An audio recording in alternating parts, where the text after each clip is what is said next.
Have you ever felt? Are you listening? Damn.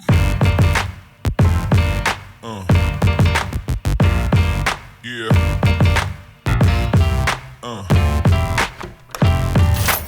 It's weird how life's little nuances, you mentioned that gentleman that his episode just dropped this week, but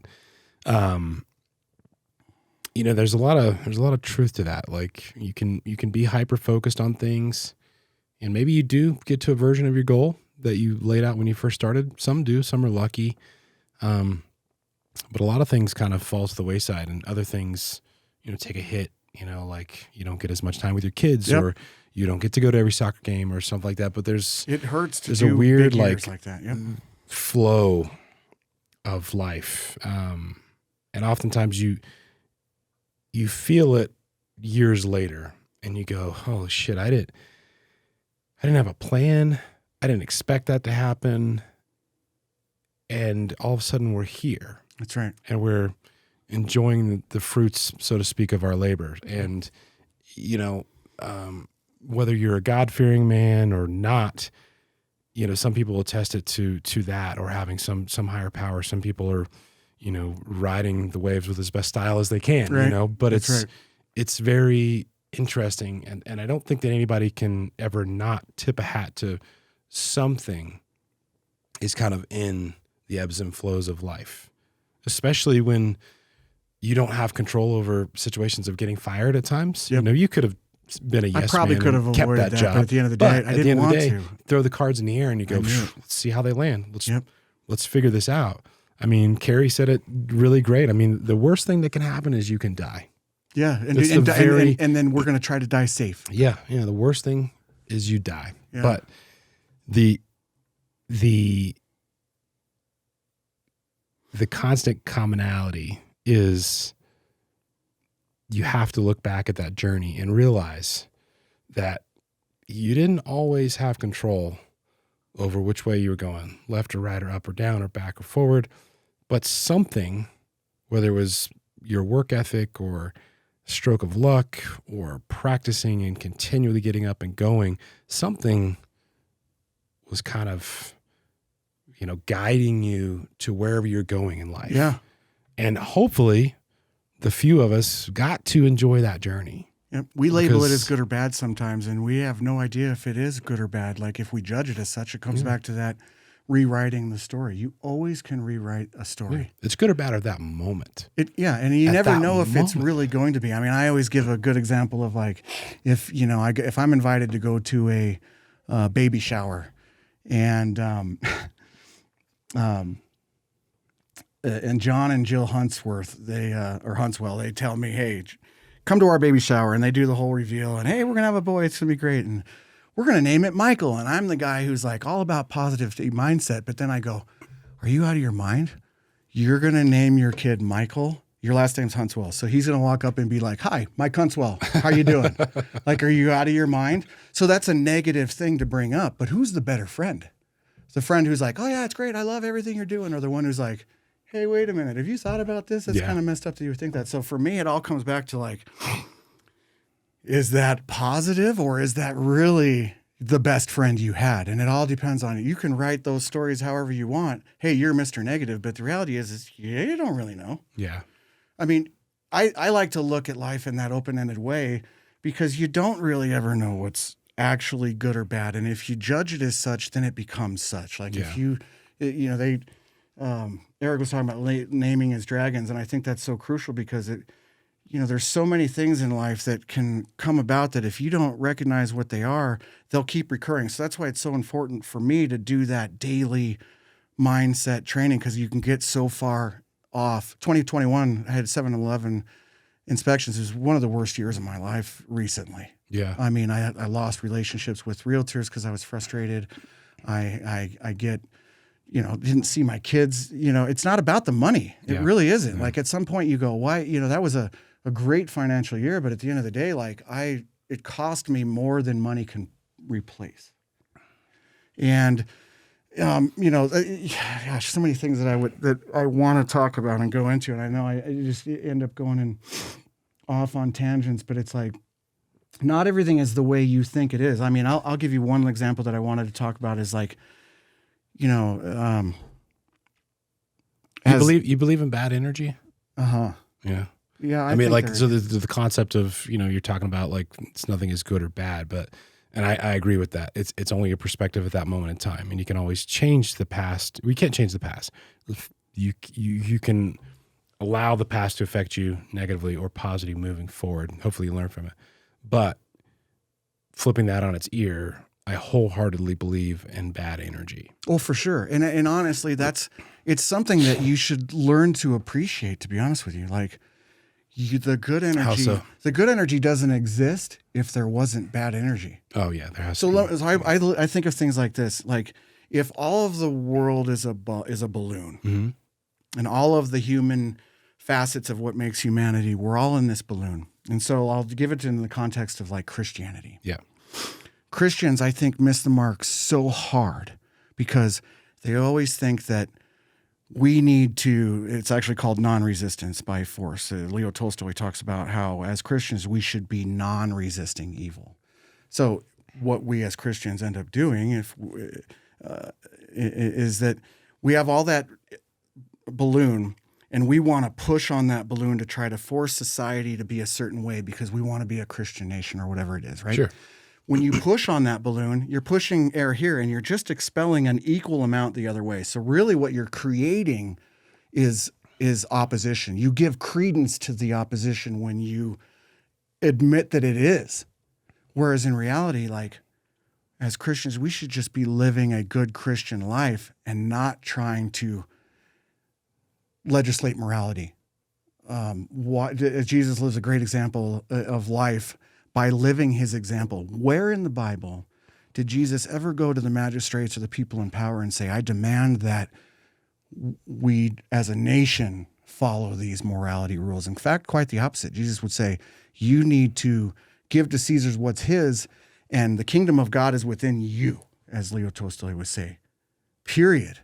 It's not sharing. I mean, we're supposed to proselytize. You're like, you can share the message of God, but it's really about living the example that makes humanity work and go, hey, that actually is cool. But now, as opposed to we're forcing the balloon down, we're trying to legislate morality, we're trying to impose our morality onto others, and really that just creates tribalism, and that's why all Christians fail at it and have created more hatred towards Christianity than what it's supposed to be, which is homogenizing humanity and showing love for each other and just living a good example, period. Yeah. That's all you have to do. Yeah.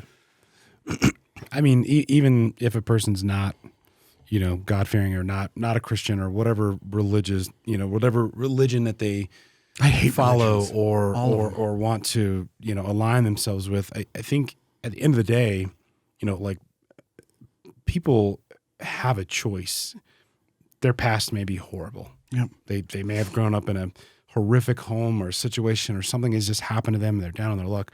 But like you at least, I feel like you at least have to try, like actually try to be a good person. And Daily. You're good. You got to always remind yourself constantly. You're acting good or you're being good is not the same as your neighbor's being good. That's right. My good is not the same as your good, That's Cody. exactly right. You know, but the bottom line is you have to just try. That's right. You know what I mean? Even if the lady at the gas station you go to every single morning to get your freaking Zen peppermint, right? If she's a jerk, still say hello. That's right. And every once in a while, she'll laugh at some stupid joke you made. Yep. And that might make her day. And you'll see that sense of humanity and Yeah. you'll see the beauty in someone that you had disdain for. And you're like, everyone's beautiful. Everyone has an opportunity to shine and learn from. And it goes back to that same thing we were talking about earlier, which is that, you know, everyone has eminent value and can have a story that's meaningful. And like you can lose opportunities just by your base judgments that you default go by. And like, you just, you know, you never know what someone else is going through. You never know what their story is. You only see those little pieces. And it's like, there's so much bigger and brighter and we're far more alike than we are different. And this tribal mentality of like politics and religion. Mm-hmm.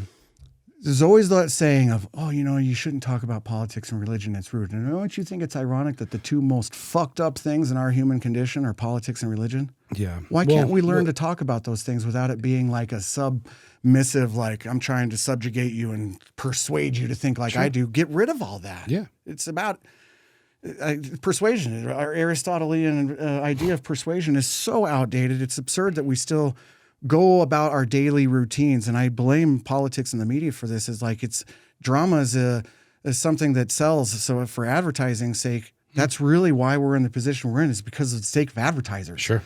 And they want to sell the most dramatic, diametrically opposing views. And then as a layman that goes through the day, you start to believe that these are the views and they're really the extremes that very few people actually believe. And yet here we are pissing for distance with everyone in this tribal mentality, when in reality we're far more alike than we're different. Sure. I mean, there was a comment the other day. It was kind of buried in something. It still lives out there, but it was kind of talking about something of like, oh yeah, you just, I won't say exactly this, but it basically was like, you just are believing what your guest is saying and you're just kind of letting him just sort of trot on the horse. And I was like, here's the deal. Like, if you think that I believe exactly as every single guest across the table is, right, like my job in this conversation it would be insane. Is to just be like, hey, let you tell your story. Let's talk about it. But it's not my job to sit here and argue or debate something, right? That there's plenty of that shit. And that's why? Not what this and show's what is about. that going to do anyway? Exactly. You'll never, like I was saying before, you're just going to push. You're just validating my opposition and pushing on that balloon. All you're doing in that argument is just giving me credence that my opposition exists because they're different. We wouldn't even be talking about it if there was only one way to look at something. So the fact that your view exists makes mine viable. Yeah. So I love my haters. I love the distractors. Like, I love the people that argue, because that's an opportunity to learn. Like, in college, one of the best classes I ever took, and I actually hated it at the time, but was argumentation. And it was a debate class. And they would give you a topic, and your job was to argue side A, and then tomorrow, guess what you get to do? Yeah. Now you get to argue side B. Yep. And see how effective you are. And you know what that does is it solidifies what you actually believe versus what you think you believe. How many people grow up as, again, Christians, let's say, or you name anything, and they're like, yeah, I believe this certain thing about life. Yeah.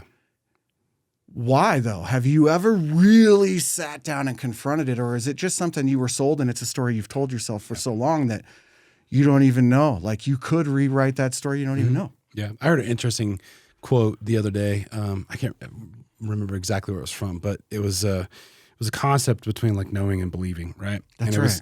It was very interesting. I actually talked to my friends this weekend about it. We were all playing music. I was like, you guys ever thought about this? And but basically what it was this person, and they were talking to the other person, and they were like, what do you know about yourself? And by the person across the table trying to be polite and kind of more of a societal type element, right? Like, his answer was, she's like, what do you know about yourself? And he's like, well, I believe I'm a man. I believe I'm a white guy. And she's like, no, you know that you're a man. You know that you're a white guy.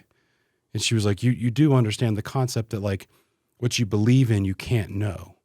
Like you can, there's no physical way to have actual, true, definitive texture of knowledge. There's a little of truth in everything and a little of falsity in everything. Like, you can't know anything. But it was interesting because her concept to ask him is like, so you believe in religion, or you believe that one day you will have X or something, but you cannot know what you believe in. Yep. And this gentleman was like, because it wasn't like a Christian based conversation, but he was like, well, I mean, like, there's the constant concept of, well, I know God. I have a relationship with God. You do in your own right? But you have never actually touched.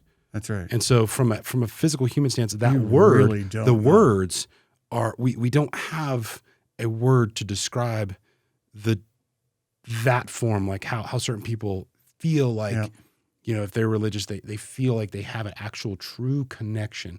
Their belief is more than just believing. It's knowing, but knowing is not the right word. Well, Because if yeah. you have knowledge of it, then you've felt it, right? Einstein It's here. says it like this. He'll say that the minute at which you think you know something is the moment at which you cease learning anything Yeah. new about it. So you can think that, I mean, do we still have people that believe that the earth is flat, right?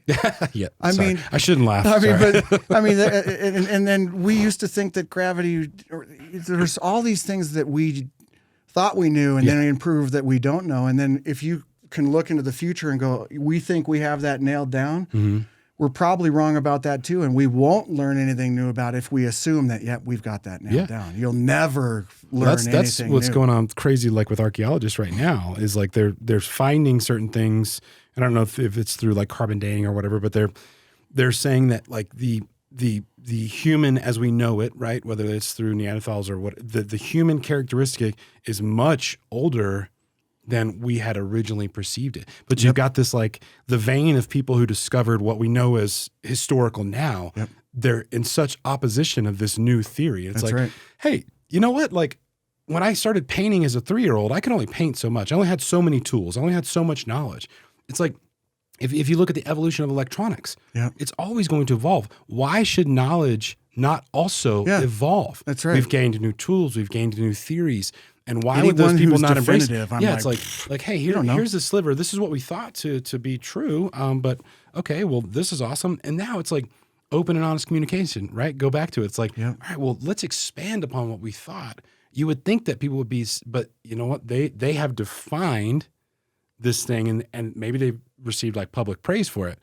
But in their mind, it's like, if they admit that they didn't have it 100% right then they failed. It's like, well, no, you didn't fail. You did the best you could at your time in that moment. You defined what you thought was 100% truth, and we're just finding new knowledge. That's right. 30 years later, and we're growing and we're expanding. That's the human brain. That's what it should be doing. I never get too married to any idea because you just never know. Yeah. I mean, you can have morals, and you can, in my mind, you can be a good person, right? But that was, loosely going back to that comment.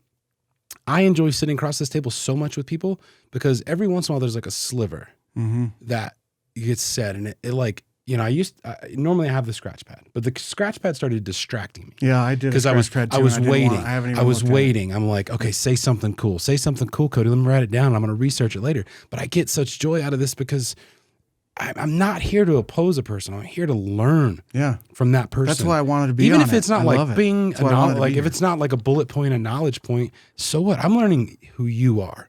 Yep. And the thing of it is like, I'm going to sit here. Like right now, we're an hour and a half into this, and we're still going. Right? Let's say we talk for 3 hours today. I told you I could talk all day. Yeah, but let's say we talk for 3 hours today. Yep. I bet you that in that 3 hours, I learn more about who you are, and maybe it's in general terms, but I get a better understanding than if you had done 50 inspections for me. That's right. That's why I want to do this because So that's where I want it's like, people to really know what makes me tick. I think there's so much value to that, and we lose sight of it. I mean, communication. We are all on social media, and we think, oh, you know, we know each other, but there's that 7-30-7-55 rule, which is essentially a communication rule that states that only 7% of meaning, that my words that I want to make you understand is received in the way in which I sent it. So only 7% of that accounts for the actual words that you use. So you can imagine that in social media conversations, despite the visuals and the audio and the pitch and the tone and the context, you only have at best 7% of what that person meant. So you can imagine the comment sections are usually, they don't know what the fuck they're talking about. just like yesterday. I don't know if we talked about it before a show or off show, but he's like, that guy was like, They have no this guy just clue. talked for a whole minute and said nothing. I was like, he said nothing to you. And I would argue that you don't even know yourself as well as you think you do, because there was somewhere I was hearing recently about a professor who asked a class of students, like, how many of you would torture somebody? And not one person raised up their hand. Of course, you know, woke society, who's going to fucking stick out and be like, oh yeah, I'm Jeffrey Dahmer here. I'm just out here torturing. Of course they don't. But then and quite frankly, not to be overly callous about it, I'm not going to torture anybody. But then the second question is, okay, so now these men break into your home and they steal your daughter, and she's somewhere else now, about to be raped and tortured and killed. And the only way in which you can figure out where she is by torturing the shit out of the only person that you happen to catch. You change the environment. So now all of a sudden, you bet your ass you're going to torture somebody. So you don't even know yourself. Like if you set these parameters and say, I'm going to write this story and say, I am this, you'll never, ever grow. Yeah. Your environment shapes you. You'll never get better. Yeah. And the other thing too, like that's a really interesting concept because I've got a really dear friend, beautiful, beautiful soul. He's a drummer in our band. I love him to death. He and his wife are getting ready to have their first baby. And, you know, we write music remotely and it takes us about a year to write an album, right? Because a song. Yeah. Because we share files and we meet up once, twice a year, maybe. You know, we've got a weekend to kind of cram in all this stuff. And so his wife is due to have the baby in April. And so I tell him, I'm like, you know, let's just get these 2 songs done and just call it good. It is what it is. We've got 4 to release, and we'll probably meet up maybe in like a year. And he's like, "What do you mean a year?" I'm like, "Well, dude, you're about to have a baby, right?" And he's like, it'll be fine." And I'm like, "All right, man, you don't know what you don't know yet, homie." So it was interesting because, you know, I was like, all right, look, I'll let you be the deciding factor when you actually have that child. Mm-hmm. But the thing that we did talk about, which is so crazy because, you know, I said it when we first started, and I really don't want to go into detail on it, but I had a change recently within the relationships within my personal family, not my wife and children, but just an immediate family, a change. And it brought up the conversation this weekend about like conditional love and like it's a tough one. This is where I lost my brother I think to mental a illness lot of recently. times It's a tough one. You like Instagram and Facebook and all these phones, these devices in our pocket are constantly listening because like then you get back on, you know, to look at more something than you know, and then shring there. It's like all of a sudden you hear all these conversations about conditional love, but yeah. it brought about this spiral nonetheless. And I did hear this concept of like, you know, when you're born, you know, your mother and father, whether you had a good upbringing or not, it doesn't matter. Yep. The love for them, the love that you have for them and the love that they have for you, it's not a unilateral direction, right? It's one direction. Mm-hmm. And they may have conditional love for you or unconditional love. I'm sorry. But when you have a child, you may have these friends that you love in the world that you would, at that moment, you would do anything for them because that is your family. Yeah. That's oftentimes our friends, especially the ones that we make in college or in high school, they're our friends for a lifetime. Yep. And we love them. We've built these bonds. We've shared these stories. Ride or die, do anything you know, for 'em. And you have love for them. But once you have a child, you realize, and anybody who's listening that has a child, they understand that becomes you hear about it before you have a kid, love. but you don't experience it until you have one, and it is, and it changes. You can't even compare hardly the two. Yeah, and so it's these recent changes that happened within my immediate family, and then this weekend talking to a friend of mine, I'm like, look, here's the deal. I know what you're going to go through, and you're going to experience that. Yeah. If you're in the hospital and that first cry of the baby as they're born, like hopefully everything is happy and healthy. Right. But I was like, I know personally, like, especially like with my daughter, when my son was born, it was the same way. But my daughter came out, she wasn't stillborn, but she was blue and she wasn't crying. And they took her away, not out of the room, but they turned, anxiety just away. And it was like, my heart sank. Yeah. And I'm like, oh my God. And, the lady that was the birthing, she lives here in town. I've known her for a year. Her name is Kate Largent. I'm not afraid to say that. She's a beautiful person. And she had delivered hundreds and hundreds of babies. And she did whatever she had to do. And I'm watching. I'm from me to you. And I'm watching and I'm fucking bawling. I'm like, just out of like, what am I? And the worst, like time slows down and you're just, all the worst thoughts, like what, oh my God, what do I do? And as a human, you can't fathom what a loss would be like in that moment in time. It's just like, okay, this isn't normal. We're supposed to have a baby. She's supposed to come out breathing. And then all of a sudden, boom, the first cry. And I thought I was crying before. Right. Now I'm crying. And Kate turns around, boom, baby in the arms. And I'm like, and her color's just coming back. Nothing that can compare to that moment. And so that unconditional love that people have is, it's so profound, but what I've started to realize it is, and this is only because of the recent events, is that it is one direction. I know that as a parent, I have unconditional love for my children. Yep. And my wife has unconditional love for them.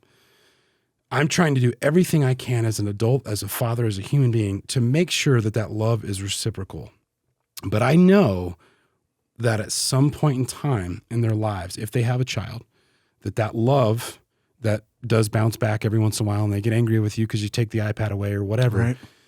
If they have a child, it will change. Yeah. And then that direction They'll see then what your will parents go did for you. Yep. that way. And, Yep. and I will still be in their lives to help them because they will need you to still foster them no matter how old they are. But it's as of late, I've really been thinking about that, and that unconditional love is not unidirectional. Yep. If you do the best you can, your kids will always love you and they'll always seek advice from you no matter their age.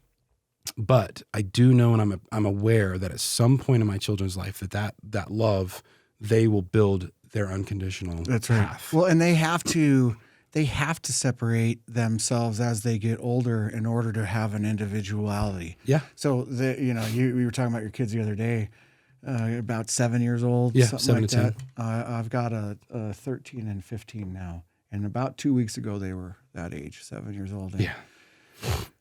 it's amazing how you through each stage you're like, oh, I can't wait until they can talk to me and be out of diapers. And then when they're talking to you and out of diapers, like, oh, that person doesn't exist anymore. And now I just so sad they're not, like, I miss those days. Mm-hmm. And then they now are getting to a point where they're becoming young ladies and getting very individualistic. And the part of the nature of what they have to do in order to survive and become themselves is to separate themselves from their parents a little bit. Sure. And have that coming of age. Yeah. And so I'm at that position now where they're starting to detach, and I desperately don't want them to, but I know for their best interest, I have to encourage that so that they can become independent, strong women that won't be swayed by the storms of life and can know that they can handle anything that comes at them. Yeah. And so as a parent, that's my biggest challenge, is trying to not, because of that incredible love, protect them from everything that can make them who they are, because I know that through parts of what we've insinuated in this conversation is that the reality is that a lot of the best growth happens through the fire. And that's how you walk through that fire, is what makes a good life or a bad life. And there will be fire. Yeah. Yeah. No one gets out of this alive, and no one gets an easy street. In fact, easy street's probably the hardest living there is. Sure. Because it's complacency. It's never growing. It's when I'm doing 711 inspections, I'm not focused on my health like I am this year. I've lost 20 pounds since Thanksgiving. I will never go back to the fat slob that I was. I mean, through hard year like this, I've experienced more personal growth. Just in the last 48 hours preparing for this, I've experienced more personal growth than all of 2021 when I did 711 inspections. Yeah. Well, it was brutal. I don't want to go back to the real estate thing, but you know what? I don't either. I think that Todd Seeger, Monster in the industry. great person, Very has good built person.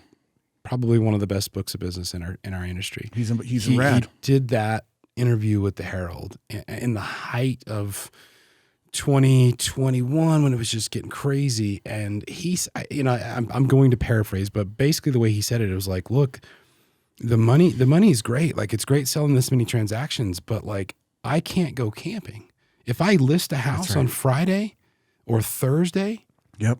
all of a sudden, and I had plans, Yep. I can't go camping. It's a 24/7 job you guys signed up so for. it's just That's why I answer my phone all the time. Yeah. If you're working, so am I. But I'm sorry. No. But that's it. That's the that's thing the is, challenge like, of this industry. but a lot of Always big on the heavy line. hitters, Yep. they also started to experience burnout, Yes. and it was like Boundaries, baby. all of a They mean sudden something.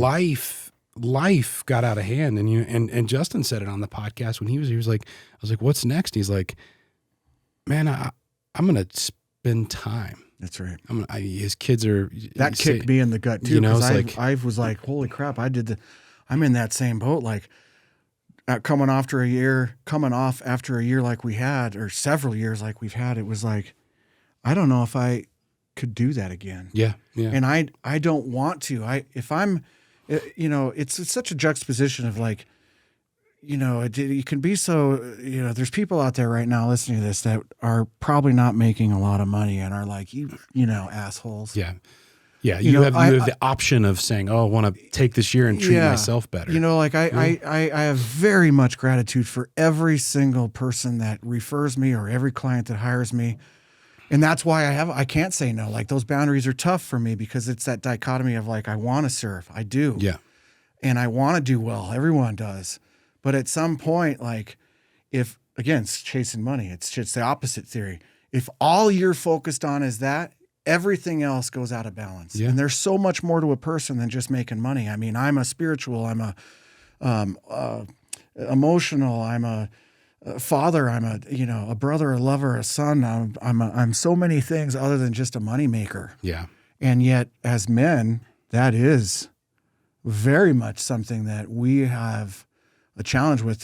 Hey, we're providers, right? I mean, if those of us that aren't, I'm not talking about you because stand up and be a man, son. But at the end of the day, like you can always go too far. Yeah. Yep. I think it's hard for a lot of people, at least, the people that I talk to and like associates with like, right? Yeah. Real recognize real. You kind of just levitate or gravitate towards somebody who's like-minded, likes to work a lot, like it's a hustle. I think I made a joke, I think to carry off air. It's like, I'm an addict by trade. Yep. Yep. I love this job. I'm addicted to my work. Same. But same as I'm you, all in. This year, I got burnt out last year. Yeah, like I've only been in the industry for, like I said, for 2 years, but like I did 46 transactions. That's a shit ton of transactions. Yep. And I got so burnt out in December that I was like, I need to check out for 2.5 weeks. Yeah, it's real. It's thing. But then you get joke. panic mode where you're like, oh shit, I haven't done anything in January. I didn't do anything in February. But in that time frame, like you, it's like I started kind of like self-reflecting, like I am a fat piece of shit. What am I doing? I was too. So it's like, get back in the gym, start running, be a better dad, and it's that daily work. The money is not coming in as much as it was last year. It will happen. Yep. And if like you do the work, and like you say, people will hear this and go, well, you have the luxury of doing that. Yeah, well, I fucking worked my ass off to get there. That's right. Sorry, I did. Okay. That's right. If you're gonna sit there and judge me because I worked my ass off to get where I'm at, I feel the it just is what it is. way. But the thing of it is that's affording you the reality of being like, check, hold on. I'm also in a situation to where I'm not thinking about myself. That's right.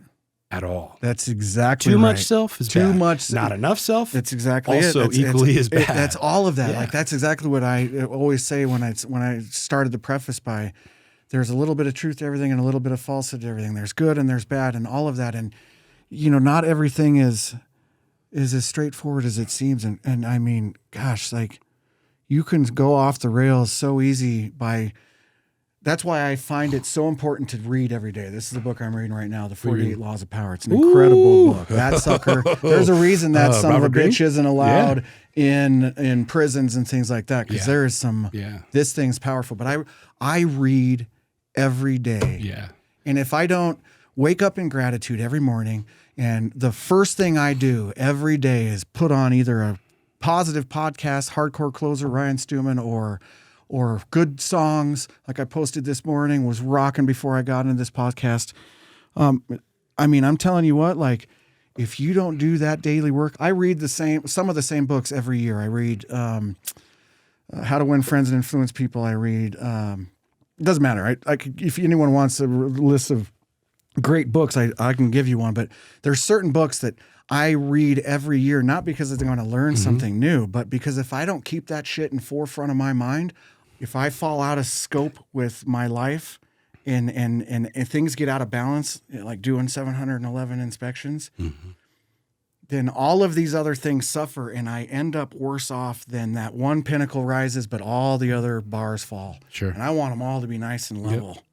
And, there's those key, that's what this hat stands for. Fuck your excuses, man. Like get up in the morning, go do what you need to do. But at some point, if you're not always reflecting and always doing the work, if I'm not drinking a gallon of water a day and working out every day, then I will fall into a zone where I start to feel like shit. And then everything slides so quickly. Yeah. And you can fall. I mean, mental illness is such a huge thing And for me, one of the most important now, especially, like it means something, and it is a huge problem in our society.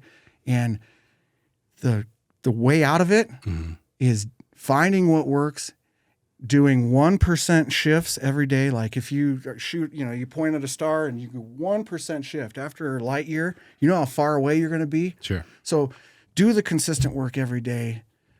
Make 1% shifts to better yourself. That's all I focus about. I try really hard not to focus on my competitors or I try to just, I'm competing against me every morning. I want to better myself a little bit every day. And if I don't do that consistent work, I'm going to fall out of scope and get wobbly and lopsided, and shit will go bad before I even know it. Yeah. And all of a sudden you wake up one day feeling like a piece of shit. Look, the Peter principle is real. We all rise to our own level of incompetence. And at some point, if we don't learn to always reflect and constantly be tweaking and seeing where we're going and doing the work every day, you'll find yourself so incompetent, and all of a sudden, then now you're in a hole that's so hard to get out of that it seems impossible. And that's why people fall to mental illness and those kind of things, because it then just becomes so overwhelming. Mm-hmm. Yeah. And the key to it is just do the daily work, and you won't see the results right now, and you're not going to see yourself get huge today, and you're not going to have a successful business overnight. No one's an overnight success, but they'll look at me and think, oh, I see your house in Edgemont, you're driving a Raptor, it must be nice. Like, fuck you. I worked my ass off for it. Nothing was overnight success, but it's all those things that got me there was constant self-reflection. I mean, I honestly, if I'm honest with myself, I owe several people in this industry a pretty big apology. Lois Sermi and Chris Betton, if I could, so many people that I have, Amanda Erickson. I apologize to you people so hard if I could just explain my heart to you that I got out of sync. I got passionate about pursuing something that I'm not a good politician about and didn't understand fully the scope of. Super key problem. Everybody knows me, knows I talk about it all the time. But I get so out of scope and out of what I know is what I want to be, that then you lash out at people that are the sweetest people on earth, like Lois, and you just go, who have I become? Sure. In the pursuit of trying to be right or trying to do something with well intentions, I got so far out of the scope of what the reality of it was that now I'm looking at this tree and I forgot the forest existed, and you burn it all down. Sure. Yeah. The thing of it is, though, is we're all fucking humans. Well, that's the thing. And I I say this so many. We're not infallible. No, we're not. And we make mistakes. Some of those mistakes can never be forgiven. And likely. However, that person perceived that mistake, but the reality of it is it was a mistake. And hopefully, as I try and better myself, the mistakes that we inevitably make and will continue to make, hopefully they don't have a long-standing impact on somebody negatively. Well, yeah. Right? That's all that you right. can hope for, Cody. That's right. It's like, Lois is a sweetheart, but if she never forgives you, that's okay, because you're right. just a person. Yep. And I created that, so it's the bet I made. Yeah, for sure. But what you can just hope for is that hopefully whatever transpired between you guys, she doesn't carry every single day with her, right? And that's all you can do. People only remember the way they make you feel, and I know that in those cases, if you sit on that situation, if you sit on that negative energy, what are you doing? How much are you hurting the positive? You make mistakes, man. You might have hurt somebody's feelings. You might have tarnished a relationship, but reflecting on that mistake you made can have such a huge impact in the negative manner going forward. Well, yeah, you got to be able to forgive yourself. You have to just say, I made a mistake. I'm a human. I'm sorry. And you just said it publicly. That's right. You're sorry. Move on, because the good that you could do, get past that sorry, can have so much more of a profound impact than dwelling on the past. Yep. We're human beings. And you can't control whether somebody dislikes you, likes you, hates you. It's like favorite all you saying. can do is just, I got me. That's right. And that's all I can worry about, right? That's one of my favorite sayings is people are going to like you or hate you despite what you do. Yeah. So why live your life in fear of that or trying to manipulate that? It's going to happen regardless. Yes. So just be who you are. Yeah, exactly. And that's what I strive to be. And it doesn't always work for the best, or, love me or hate me. I mean, I am what I am, and it's good and bad. I'm both. I'm duplicitous. I'm multiplicitous. I'm good in the good situations and strive to be, and I fall short. And I'm all those things, but who isn't? Yeah. I was going to say, nobody's perfect. No, and you got to learn to give yourself grace and that's part of that doing the work. I mean, one of the best books I've ever written is called Loving What Is by Byron Katie. And it's literally like, if you've ever gone through something really tough in your life, go buy that fucking book right now. Yeah. Shit, man, if you can't afford it, call me and I will fucking deliver it to you. I will pay for it. I don't care who you are. You've never met me. Don't care. The best book, because essentially it's learning, and she calls it doing the work too, but it's learning to ask yourself like 2 or 3 simple questions in every situation you arise to understand, like, to learn how to love what is. I mean, I don't care what happened to you. You could think of the most horrible stories, but there is a way out of that. You can rewrite that story, and you can love what that is for what it is. I mean, it's very hard to unpack in a context like this, because you could think of these probably horrible stories and people are like, what are you talking about? Like that, nothing is good about A, B, C, or D example. But you know what? You sit down and we unpack that through doing the work of what that book talks about, and I can prove to you that you're probably wrong on every case. That you can love what is, you can find ways to live with really horrible things and still see the beauty in life. And if you lose sight of that, then there's beauty in everywhere you look, even in the ugly. Yeah. Because again, it's a wonderful thing, this human life, and it never ends until it ends. Yeah. And you're never going to arrive somewhere until you get there. So I was just reading something, I forget where it was, but it was like, only the dead get to be perceived as perfect. At the end of the day, while you're alive, like, you better keep working and waking up and working at it, because today, it's what we call the force of average is coming for you. No matter where you get to, the force of averages is going to try to pull you down. It's the crabs in a bucket theory. 100 crabs in a bucket, and you're trying to get out of that bucket, they're going to rip your fucking claws off to try to keep you in that bucket. Yeah. And when you're on a journey of trying to better yourself, most people aren't going to respond well to that. I'll just tell you right now, like, it's not always, people don't necessarily love to see someone improving themselves. I don't drink anymore. My my buddies that used to drink with me, and I have zero, like, I wanted to ask you if you've ever tried the peanut butter whiskey yet, because it is fucking delicious, by the way. But at any rate, like, I'm not going to judge based on that or any of those things. Like, I forgot what I was going to say because I threw myself off with the whiskey thing. But at any rate, like, you don't drink anymore. Your buddies, the buddies that you used to drink with. Yeah, like, I don't want them to not want to hang out with me anymore. But you know what? They do. Yeah. Like, now, because I'm bettering myself, whatever that is, if it exposes their own negative, or if it, not everybody wants to see you win, and that's how I delineate between who's really on my team and who's not. Because if they're not clapping for you at your wins, then they're not your friends, and family is a big one of those. Sure. Yeah. Not everyone in your family is going to be stoked that you're doing well. I mean, I have an embarrassingly high IQ. And I only bring that up not to brag or any way or boast in any way, because quite frankly, it's a source of continual struggle for me.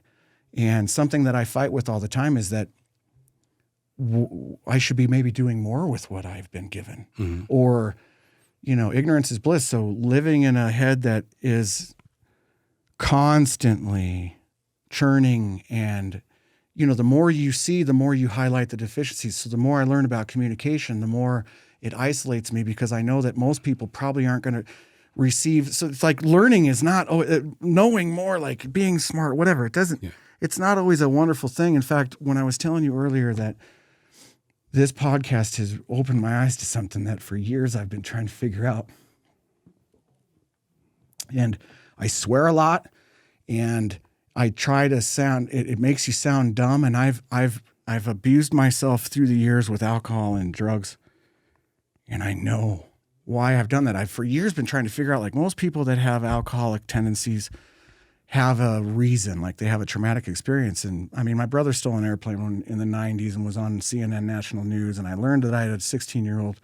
At 16 years old, I learned that I had a sister and all these things that I guess I could say were traumatic at those times, but really not so much so to drive to manifest like why I am the way I am. And I've learned that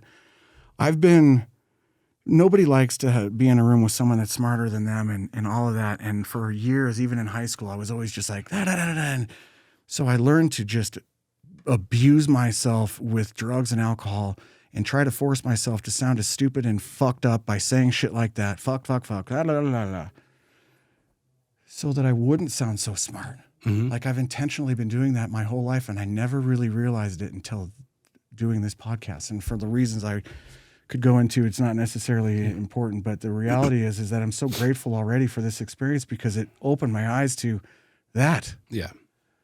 Which is huge for me. This should never be a fear of being the smartest person in the room. The people that don't want to sit in that room, right? Because you're smarter than them. They're the ones. I wouldn't say that they have a problem, right? But they're the ones. But it is their problem. It is their problem. But they are the people that are insecure, and that's what I learned long ago. You know, I sat in this. I've talked about him a couple of times. His name is Don Bassnett. He owned at that time, he owned this company called Pyramid Corporation. And that was the U.S. branch term, right? It was a Canadian-based company, but he had built it. He bought his old boss out of bankruptcy for $35,000. Had two guys and a couple trucks. He built that into a $1.2 billion company, multinational. Yeah. I watched him sit in meetings, come in, denim pants, white shirt, sports coat, and not say a word, not say a fucking word. Let whoever thinks they're the smartest person in the room talk. And he had this like weird, unwavering ability to like pick out truly who was the most knowledgeable. And It's I watched usually him, the quiet one in the I room. watched him at a meeting. He went in there with, and I've said this in the past, maybe not on the podcast, but I always say like he went in with the double bag of money ready to buy this company, right? And we were trying to buy this UL listed panel shop out of Albuquerque. And we wanted it for oil and gas, but also they had huge contracts, national contracts, government contracts. And, Don could have bought this guy's company 10 times over, like easily. And so he let this guy who was very knowledgeable and intelligent in his own right, in his lane, but was not the guy that was best suited to be running this company. And it was clear and it was obvious. And the numbers said that. The guy that was the guy that was the one to be running the company was the one that maybe thought he was too smart for the room and just remained quiet. We're sitting there, spiel's going on, bada, bada, bada. This guy's like, I'm this and I've done this and my name's on the door. And congratulations. Don taps me and we walk outside. And this guy's, what's going on? He's like, doesn't say anything. We go outside and he's like, deal's off. And I was like, what do you mean? He's like, that guy started the company. Sure. He ran it. His name's on the fucking door. If he's a part of the company that I'm trying to buy, the deal's off. He's going to buy this guy for $30 million today. And he's like, deal's off. And I won't say his name. I won't say his company. He's like, either he resigns now or the day after I buy it or we're out. And I was like, well, who's the guy running the company? He's like, the guy in the corner. And I'm like, okay, and so we go back in and basically we say that.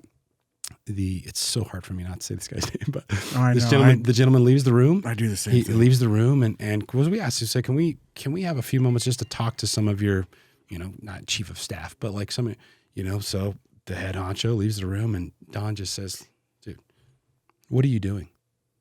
And he's like, well, I'm just doing my job. I'm not doing, and he's like, why don't you come work for me now? Yeah. Like, he's like, you'll never shine. You will never, until he is out of your way. Right. He's like, you're the mind behind this entire thing. And you know that, right? And he was like, yeah. But in his mind, he's going, if I say that, then I'm the dickhead. I'm the asshole. Right. With all the bad words in the room that are going around. And it's like, but Don had a way of just truly reading people and seeing right through the bullshit. Yep. And I don't think that gentleman ever did. But going back to your comment of like the smartest person in the room, is never the person, not never, you can have the person talking, but the person that wants to be talking, you should be questioning that. That's always. right. Absolutely. Because it's the greatest companies in the world, the quietest one. That's the greatest companies in the world are the ones ran by the person that's not that smart, but that surrounds himself with people that far smarter. That's where that's that Peter in so principle many comes in. business books and Knowing practicality. when to delegate. Yes. Those Most are the small people. businesses fail because they don't know when to let go. Yeah. And I've experienced that in my own business, and now I've found myself more like Maverick in the movie Maverick. Like, I'm happy to not be growing and expanding because I've been down that road. I've trained my competition. I've had guys leave me after being with me for 6 weeks, and now are out there competing against me with everything that I told them that makes me special and unique. I've had teams of guys on my team, and you learn that the bigger problems, more money, more problems, like all of that. And I've gone that road of, if you're not growing or scaling, then I've lived that like go mentality of like mastermind groups. And hey, if you're not, looking to drive a McLaren, then you're a piece of shit. And I step back and go, you know what? There's some good to that, but there's a point at which I don't need all that. Sure. Yeah. And I don't want to scale to where I've got multiple inspectors anymore, because I've seen what that looks like. I mean, if you got 2 guys in a home, and I mean, there's times where I can look at a home and like, I'll be explaining something to a client, and then I'll go and go to the attic and be like, you know what? We wasted that whole 20 minutes. Now that I've seen the whole scope of the home, it's actually something far different than I've thought. So the growing and scaling and all that, like, it just, I don't know. I'm happy to be right where I'm at. Yeah. And I don't need to push it any further or grow anymore, but I do still continually want to grow in other ways. Like, I'm more than just a home inspector. Sure. Yeah. I can do a heck of a lot of other things. And, at this point in time, it's the give back stage of like, I started $100 club where we all get together, and I don't advertise it a lot because I want it to be kind of a exclusive thing. But Justin Osborne always is a good buddy of mine that will support me in anything. I was in Rotary with him. He's been at one of these with me, and just things like that I think are far more important. Like, you go, and instead of a BNI group where you pay dues to the group, like, everyone pays $100 to come have dinner and mastermind together, and all of that goes to the server. Yeah. And I have never had better conversations than in that. Sure. As far as business, than in that context. And those are the things that I want to focus my time on now, because now I know that I'm a good inspector. I've learned what I need to learn. I'm continually learning on that, doing continual education, all that aside. That's not the point, but I'm at that point now where there's far bigger things than the making of money that serve you so much more and pay you a paycheck that's far more valuable. It's hard for a lot of people to look at that. And we got a lot of backlash on Carrie's episode for some things that she said. And that's it goes back to that interesting to me, because I statement loved her. She's like-minded, kindred spirits. In fact, Carrie, if you're listening, I'd love to be on your podcast. Yeah. But it goes back to your comment of like, probably gonna if blast somebody's me then. struggling, if somebody, they can't see it, and not everybody's afforded the opportunity. I've heard people say like, oh, depression's a luxury. Depending on your walk of life, maybe it is. I can't say that. Like, if you don't, if you're in an opportunity in life where you can't afford to be depressed, quote unquote, and that's a horrible term, doesn't mean that the depression still isn't there. You're just looking the other way. That's right. And the way I look at that now is like, for some reason, it's been this like common vein on this show that, it's a real deal, man. Like, people can get depressed, whether they want to or not. They can be the best person in the world, but it's huge right now. Yeah, for whatever it reason. is huge. But if you can't afford to be depressed because you don't have that luxury in life, then maybe you need to kind of look at the life you're living. Well, that's exactly right. And I should say, true, I though. don't want people to put themselves into a situation where all of a sudden they can go, oh, well, I'm depressed. That's not what I'm saying. Right. Whether you have the affordability of being depressed or not, that does not mean that you can't also still have depression. That's right. Or that you can't have some type of mental health disorder. How many famous and successful people have we seen examples of where they've lost, their lives to depression? I mean, it happens to everybody. Yeah, exactly. Absolutely. No matter what your financial, socioeconomic, spiritual situation is, we're all vulnerable to this. And whatever it is in our today's society that is causing it to be either more widely recognized or that it's actually happening on a higher frequency, that's impossible to delineate. But at the end of the day, like, we know that this is a major issue. Yeah. And everybody deals with it. I don't care who you are. I think it's If happening. You're lying if you're not. Like, yeah, I had some folks on and I asked that question. Do you think we have more depression now or do we have it back then? And their answer was, well, we can't speak to back in the 40s, but I think it was always there. People just didn't say it. I actually disagreed with that comment. I think that we have more now because of the situation. I think we do too. There's a lot of great studies out there and you can go down a YouTube rabbit hole or a book, hole, but like being in front of that screen and that like false identity that you think you have or that you've built up or trying to get to whatever that is on the other side of that void, right? That has a negative. It goes back to the earlier, the situation like with the porn industry. Yep. They're making drastic changes. I think I just heard the other day, like seven states now are requiring ID to actually be able to log into a pornographic website. Fantastic. And then you've got the one caveat of that side where they're going, well, now they're going to have your ID. You're like, okay. But what they're trying to at least they're trying to do like, something. Yeah, the talk about the damage that pornographic material is having on the younger generation going forward. It's becoming more it's the prevalent. biggest problem right? there is, and nobody talks about it. Yeah, but it goes back to like there's things in this life, right? Like we have money, we have this, right? We're not constantly thinking of hunting and gathering. That's not the only thing in our purview, right? We're not focused on opposite right now more than anything. No one wants a big home. They don't want that career job. We have the luxury of going, what are we going to do next summer?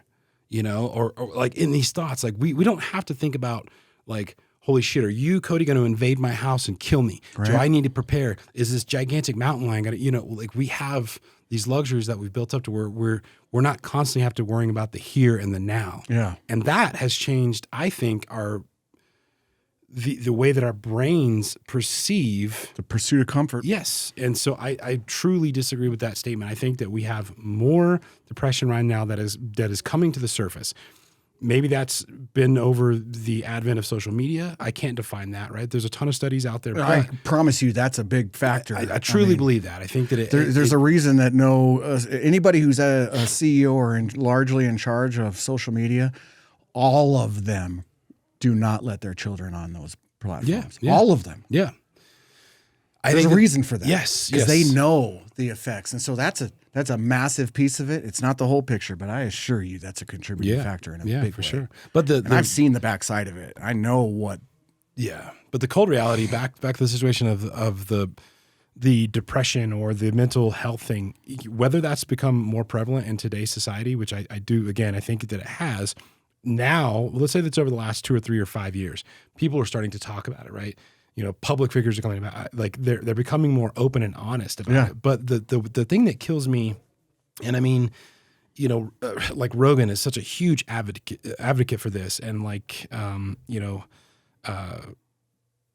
just so many other individuals, and people get burnt out on it because it's like it's always labeled as like, oh, you're a jock or you're this, and then you've got every fucking influencer on Instagram and Facebook being like, oh, buy my water cooler or buy this or work out this. But if you go back to your comments, like we got to put in the work. That's right. It doesn't matter the result tomorrow or the next day or after that. It's like, I promise you. If you focus on that, you'll lose. If you just get up and go, and it doesn't always even have to be like, I'm going to be there at 7. I'm going to go at some point today. Imperfect action. I'm going to take imperfect action. Yes, just do something. And I am a big proponent of working out. And that is, I am now. That varies. That varies between people. Like some people, they want to do the barbells, or some people want to run. I promise you, to anybody that is listening to this, if you just get up and start again, especially if at one point in your time you were very healthy and all of a sudden you've realized like, I'm so focused on work and life and I've let myself go. If you just make it a promise to yourself so you don't let yourself down. Get up and do something. Right. Compete against It doesn't me. matter whether it's a walk for a mile or 2 miles or go do this or something, right? Like I had this, we played music this weekend. For some reason, like, I think I had something like maybe a little cold or something, but that's such a stressful, in a weird way. Like we're cramming 6 months of music in 2 12-hour days, and we're in front of the mic, and we're it's nonstop, and we're there until midnight each day. Yeah. And I think whatever that was, so I woke up and I had something kind of lingering, and so I didn't go to the gym for Saturday, Sunday. What's today? Wednesday. I Yeah. went Monday to the sauna. I didn't go. So anyway, of the last 5 days, I've gone now 2. I go to the gym every single day to do something. If I can't get to the gym, I'm running anymore, right? Because Yep. I have to get that blood flow and that I need to feel alive. Yep. And so I went today and I hopped on the machine. Something is still in the lungs, or just the fact that I haven't ran in 5 days. It starts to hurt. I'm running. I get to 3 miles. I'm like, okay, I'm going to do a kettlebell workout. I get into the sauna and I'm like, all right, here we go. Here's when the shitty part starts. Let's go. My wife calls me. For some reason, my phone's actually working. And I'm like, hey, she's like, I'm just calling to check on you. How you feeling? I was like, I feel fucking electric. Yeah. I was like, I am so, if I could get out of this hellhole of a sauna right now and go talk to Cody, I am so ready for this conversation. Because Yep. I was like, I felt that way this morning too. feel I did the same amazing. thing. I went and worked out. I listened to good music. I mean, Yeah. And It's like, yesterday I didn't do that because I was in a rush to get out, and I had a shitty day yesterday. Yeah. So it's amazing how those little things, like when I used to smoke cigarettes years ago, many years ago, I quit, and nothing wonderful or crazy happened. But then 3 months later, I had one cigarette, and it made me feel like such shit that it was that one cigarette that I was like, I'm so thankful for that cigarette, because now I have the comparison of how.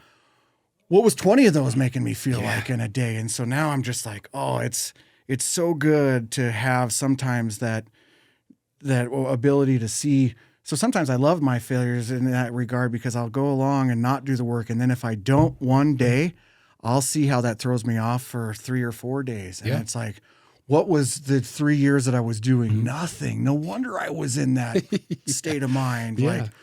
Like now no matter where I am, you couldn't pay me enough to not wake up in the morning and first thing I do is give gratitude for everything and anything, and then try to do that positivity mindset right out of the gate, because that's the most important thing to me now. Because if I don't do that, and if I don't work out at least 45 minutes every day, or drink that gallon of water, 75 hard shit, mindset training. If I'm not doing that, then I know for me that's what works. For you, it might be different. For you, it might be different. But for me, this is what I got to do. To the workout regimen, I have to.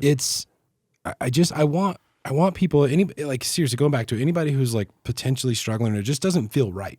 Yep. You don't have to label it as depressed or anything, because I do just think know you're off. Yes, it's like you're off, just because the way I look at it, and this is exacerbated by the sauna. Yeah. But I talked about this in the last episode, but the sauna is an absolute hellhole. Mm-hmm. And I made the mistake of today. So I did today, I knew I was running short on time. So I did 2 25-minute sessions with a cold plunge for 3 minutes in between and went back in. So, but the second session, I made a mistake because I was like, I feel like, and all of a sudden the audio blipped out on my headphones. And I'm like, what was that? And I looked at my watch. Oh no, I'm at 22 minutes. That last 3 minutes was absolute hell. So what did I do? I'm like, I can beat this. I can beat this moment in time. It's 3 minutes. It's nothing. So I hopped up and I hit the steam. I'm like, we're at 185. Fuck that. We're going to 193. Yep. Let's go. Yep. Because after you get out, it's like you have the ability in your brain to say, look, I just personally put myself through absolute hell on purpose so that I can deal with any problems to come, because I can't control anything outside of this flesh wall. Yep. Truly, you can't. That's right. Your husband, your wife, your kids. It doesn't matter. You really don't have control over anything other than your 2 feet below you moving forward. Yep.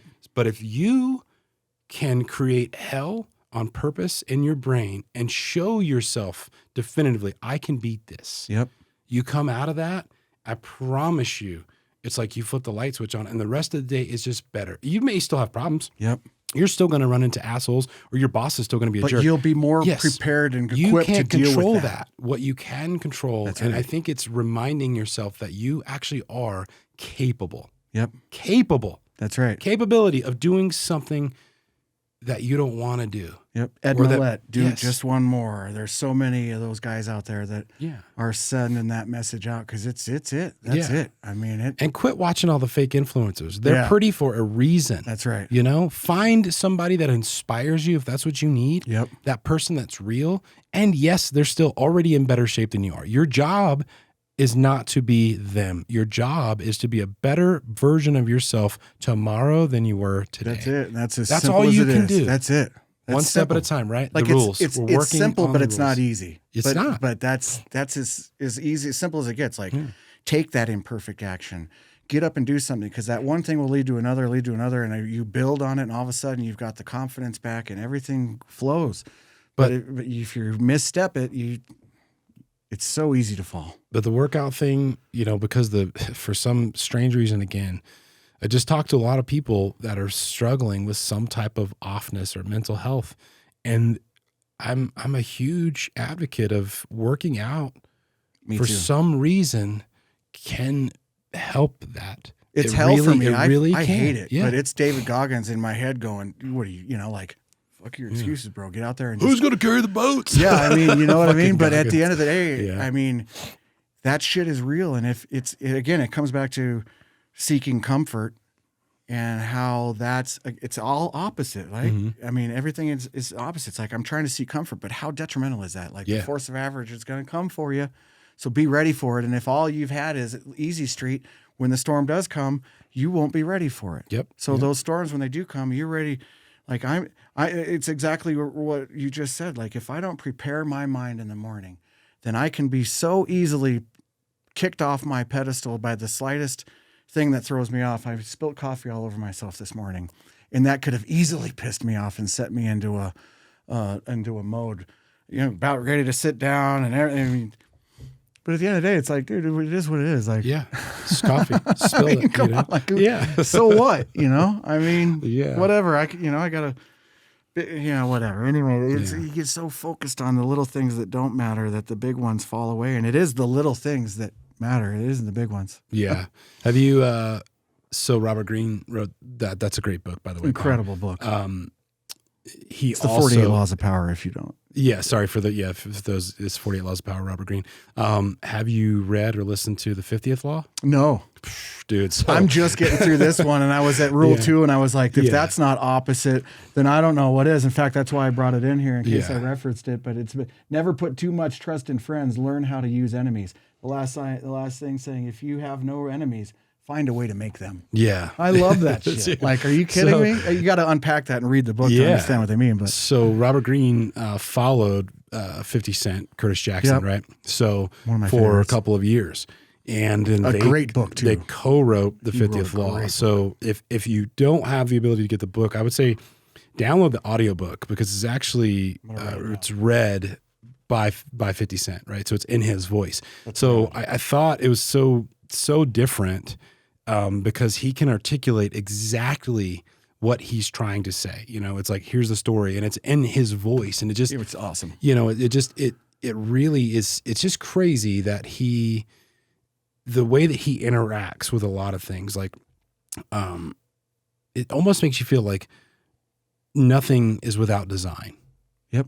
In a weird way, right? Yep. And nothing is without design. But one of the greater things is that he is so regimented on everything purposefully. Yep. It was a great All the book. I mean, goats it's been are. years. It's been years since I read it or listened to it. Talks about not, they'd make fun of him because he'd go out on court and he's, before a game running these simple maniacal drills that everyone's like, dude, you're the best. Well, you're out here running these drills. Like, what the hell's wrong with you? It's like, well, that's why I am. Yeah, that's why I'm the greatest. I mean, I do the little things consistently and I never compromise them. And that's what drives you to that greatness. Yeah. It's weird on this. Like, so when I first started this podcast, it was like, you're curious, like, how do I sound on the mic and how do I, oh my gosh, whatever. And you go back and listen, you're like, oh, that's terrible. But I'm then sure I kind of had listening to myself, a bitch of an episode. And I think I was coming off like COVID or something. I had 2 interviews back to back and I just walked away from the interview being like, God, I should have rescheduled that. I don't feel like I gave enough to the guests. I don't feel like I gave enough to the audience. And I almost called him, but like, you guys want to re-record it? But instead of doing that, I was like, I listened to it. I was like, it's okay. It's not the best by any means. At that moment, that was like episode 5, 6, maybe. I became a student of this craft. Yeah.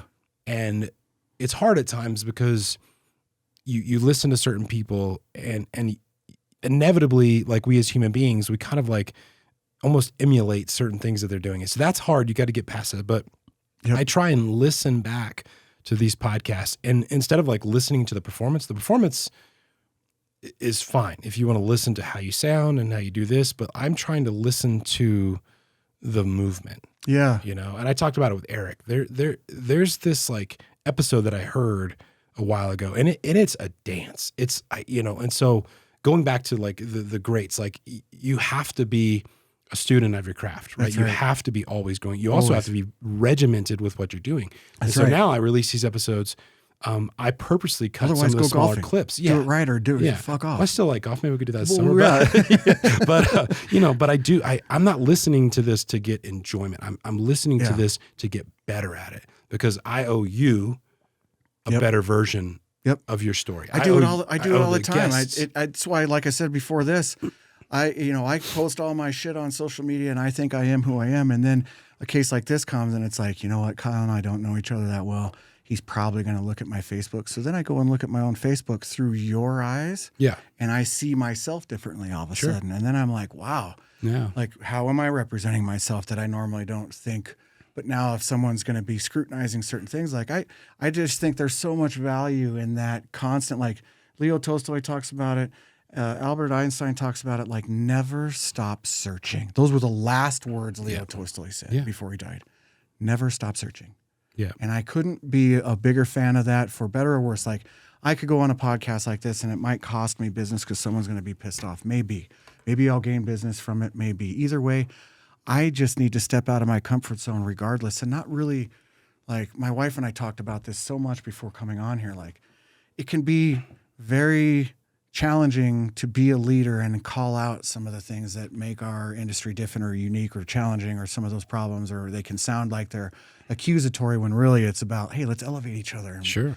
you know, so if you take it as I'm being, judgmental to you by anything I said, then you miss the point because it's not that. It's about elevating everybody and working together in that dance. The life is a concert and it can either be very tribalistic and us versus them, like Carrie talked about, or it can be like, despite everything you're doing, I cannot agree with a lot of what you do, but I can live in harmony with you. It's camper theory. Like we talk about in the Christian sense earlier, but it's good camper theory. Like if tonight a bunch of people in my campsite next to me are partying and they're loud, I'm not going to go over there and be a Karen and yell at them and be like, yeah, I should shut up, because I know that now tomorrow morning when I get up early, I'll expect the same courtesy when I'm loud and having my morning routine and playing my music and they're hungover and tired. Like if you grant them be who you are and it's all fine, then I would expect, then they'll grant me the same. So it's like,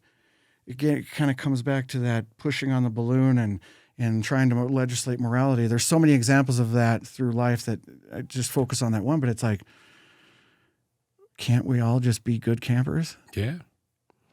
I mean, you do what you do, and like, Christians, again, they'll look back. They right now it seems to be the hot word that they're out against the gay and lesbian and all of that community, and they probably are, because they're out there as a moral authority saying, you shouldn't do that. That's bad. And that makes it like, I know better than you. Well, how are you ever going to appeal to those people or bring them to a way where they evaluate their choices from a perspective of neutrality and like, how can I better myself? Now it's just like, I'm pushing on the balloon. I'm going way over here. You're trying to make me this. I'm going to go over here even farther. Like, just let people be. Yeah. And worry about yourself. The kingdom of God is within you.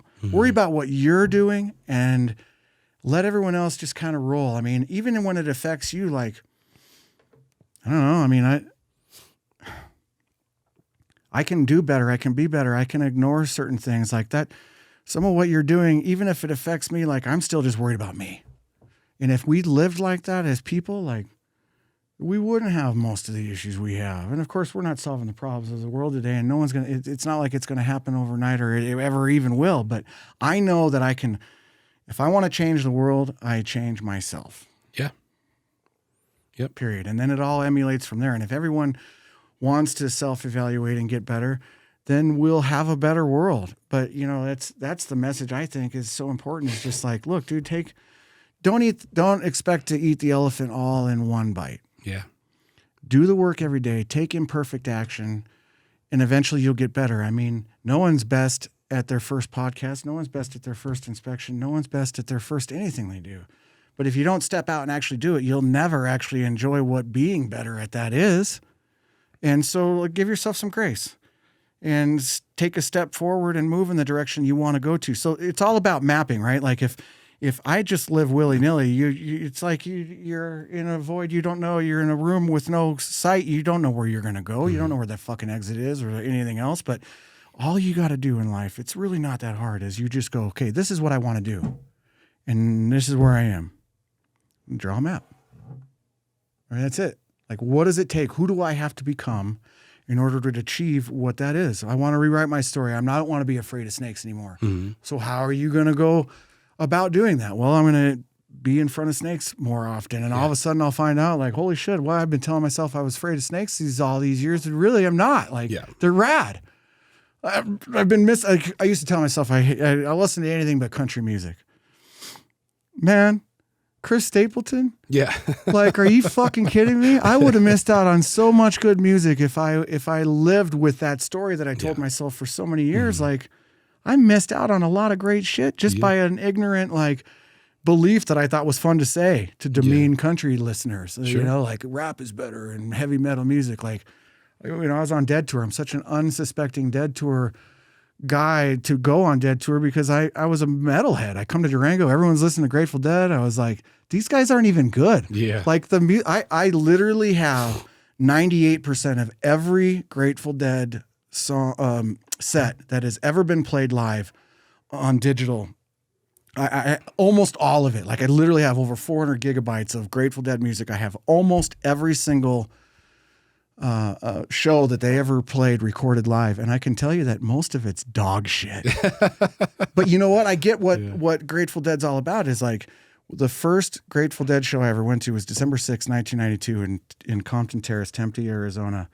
And I've got a digital audio tape of that, and it's one of the most amazing, like, live recordings I have.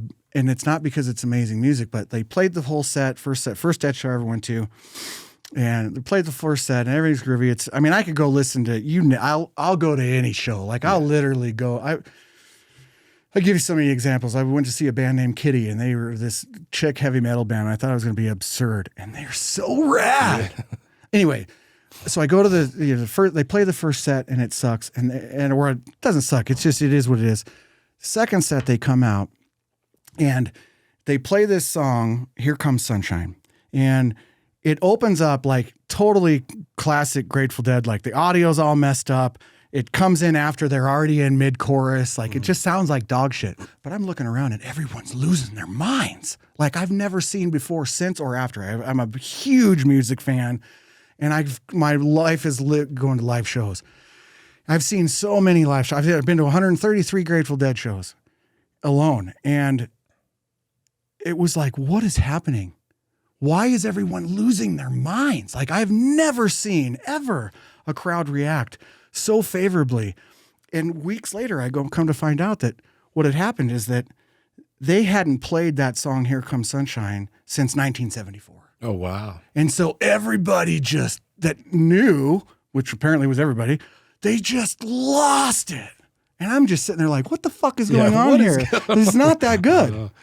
And And now I get the Grateful Dead so hard because now I love it just because of the nostalgia. I love their music. But at the end of the day, like, if you said, what's your favorite Grateful Dead song? Gosh, I don't know.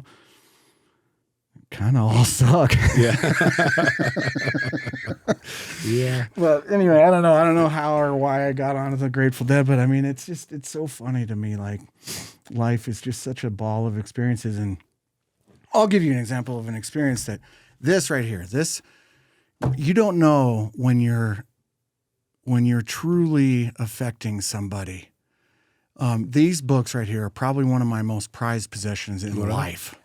And what this is this gal. So there's this lady, Sharon Wolff. Sharon and Don Wolff went to a church that I went to growing up in school in Lakewood near Ken Carl Ranch. We lived on the west side of Lakewood, and I always thought it was rad because Ken Carl's where all these super rich people are living, and so a lot of the Denver Broncos went to our church and whatever. Anyway, Don and Sharon Wolff. Sharon died, and I didn't really know them. They were my parents' friends, and Don gave me a set of knives for our wedding. I don't know why I remember that. I just thought it was kind of weird that someone would give knives for a wedding. But anyway, that's about all I knew of Dawn and Sharon Wolff. And at her funeral, she gave these away. And I wasn't at the funeral. I didn't even know about it until a couple years later. And my mom gave me these. And here, if you ask me, these are the 3 best Christian writers that exist. It's Os Guinness. He's the Guinness beer guy. Leo Tolstoy and Blaise Pascal. She changed my life forever with these 3 books. And she'll never know it. I mean, shit, she's dead before, she'll never know it. But these are the best 3 books I've ever owned. And the reason why is because I think they're the 3 best Christian writers of all time. And precisely because they are anti-Christian in some sense. Like they all went out to prove, like C.S. Lewis, they all went out to prove Christianity wrong and became the biggest apologists. Sure. And so what they do is the reason I like them is because they're not just your typical like Bible thumping, believe it and just believe it, shove it down your throat. And that's the way it is. Like these guys all questioned the church and convicted them. Like, what do you think about what you're doing is Christian? The non-resistance, like we should be living by non-resisting evil instead of the opposite, because it's not going to make it go away. It's just going to give it more credence. Live by example. So those are those things so my point of that was just to say, and it's so random, I'm getting just to where I've got no linearity now to what I'm saying. But to me, it was like, it was making the point of how you can impact someone and not even know it in such a profound 100%. way. And so I just always think like what you say matters, what you do matters. And so you have to just prepare every day to try to be the best version of yourself that you can be. Yeah. And That it's impact so is hard to huge. do. The gentleman I had him on the show is Eric Nelson. He's a great friend. And, his mother was a teacher, and she in some which way like ignited the art side of my brain by telling me to chase after this little fun passion of writing this book. It was like a murder series, and I was trying to write it in high school, and it ended up basically being the essential of plagiarizing the Prey series by John Sanders. So it's like, couldn't do that. But the long story short is that she was the one random teacher that was like, what are you working on? I was like, I'm just working on this book. She read it. She's like, I need some work.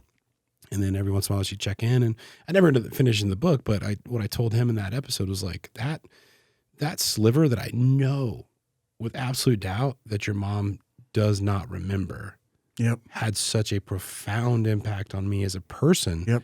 And it sent me down this creative, it's like unlocked it for a second. Yeah. It wasn't my parents. It wasn't my friends. Eric I was talked like, about that yesterday. it was like one of those things of like, just, hey, this is totally random.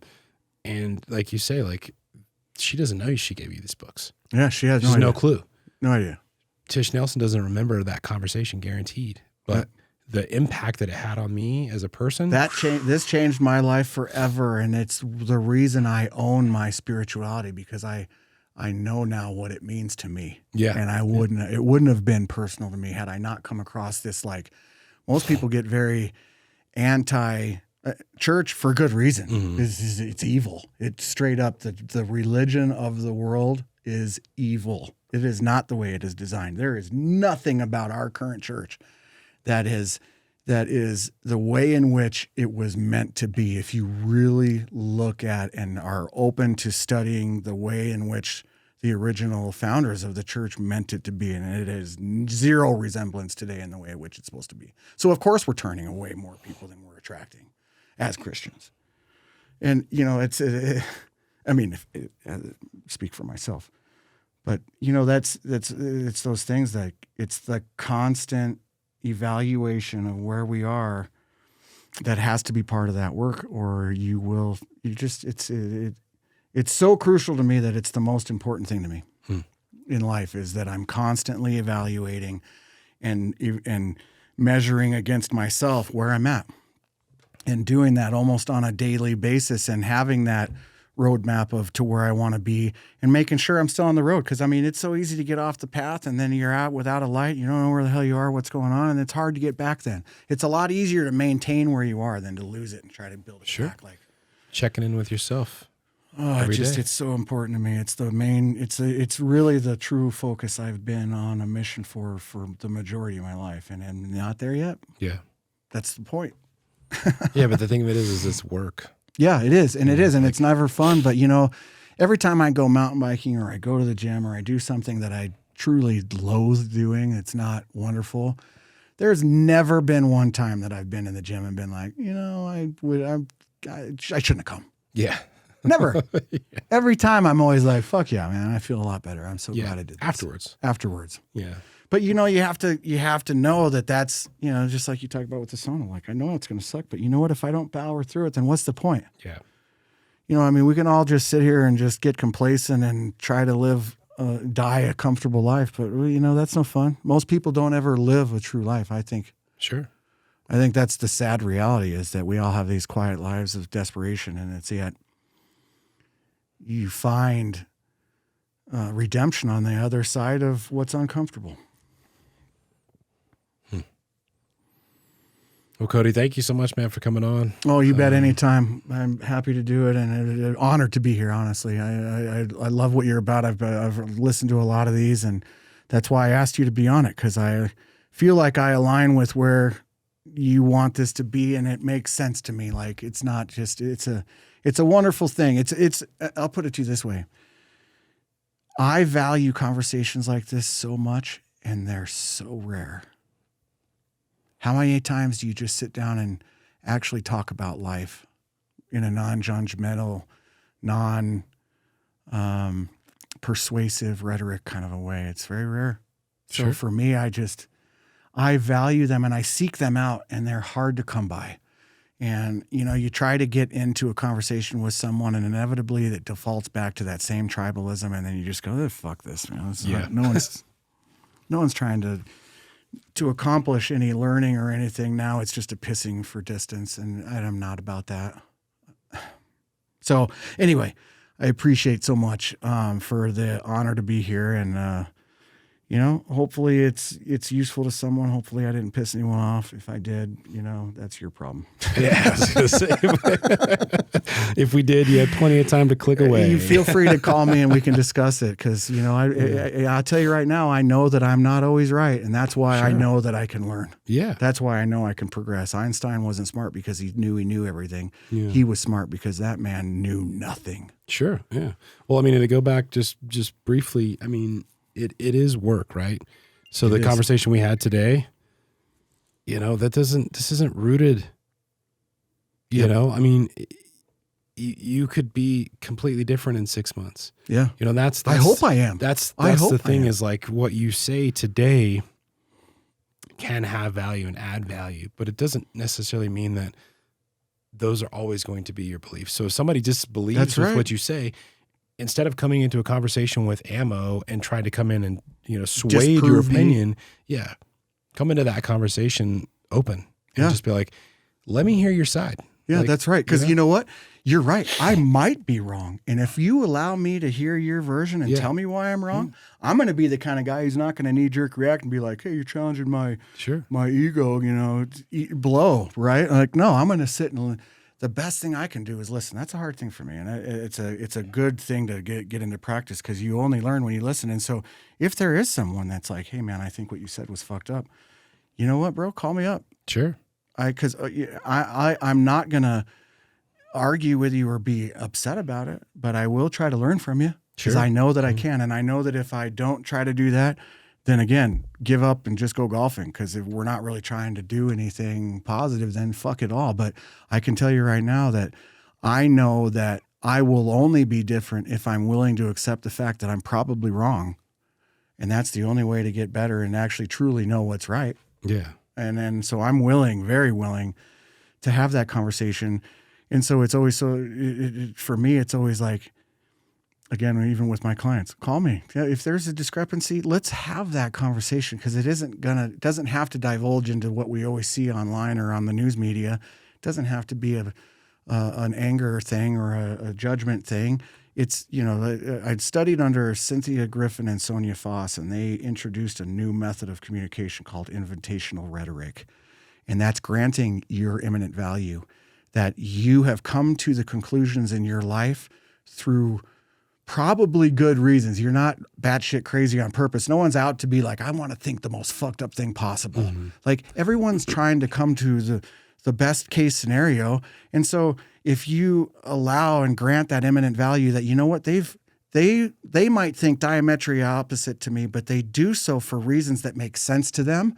And maybe I can figure that out and learn it, if not more to understand you, but to understand me better, to understand my perspective better, because it doesn't exist without that opposition. Yeah. Yep. So for me, I love it. I love it all. And what as far as conversations like this, and they're just so rare. And I anyone who ever just wanted to sit down and, whatever, roll up a doobie and talk about just the most fucked up shit or anything, you name it, no subjects off the table. And I've probably learned something about them all because I just can't stop wanting to know about things. Yeah.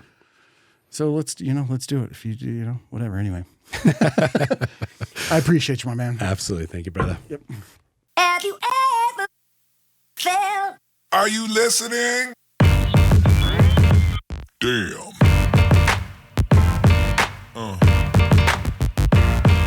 Yeah. Yeah. Yeah.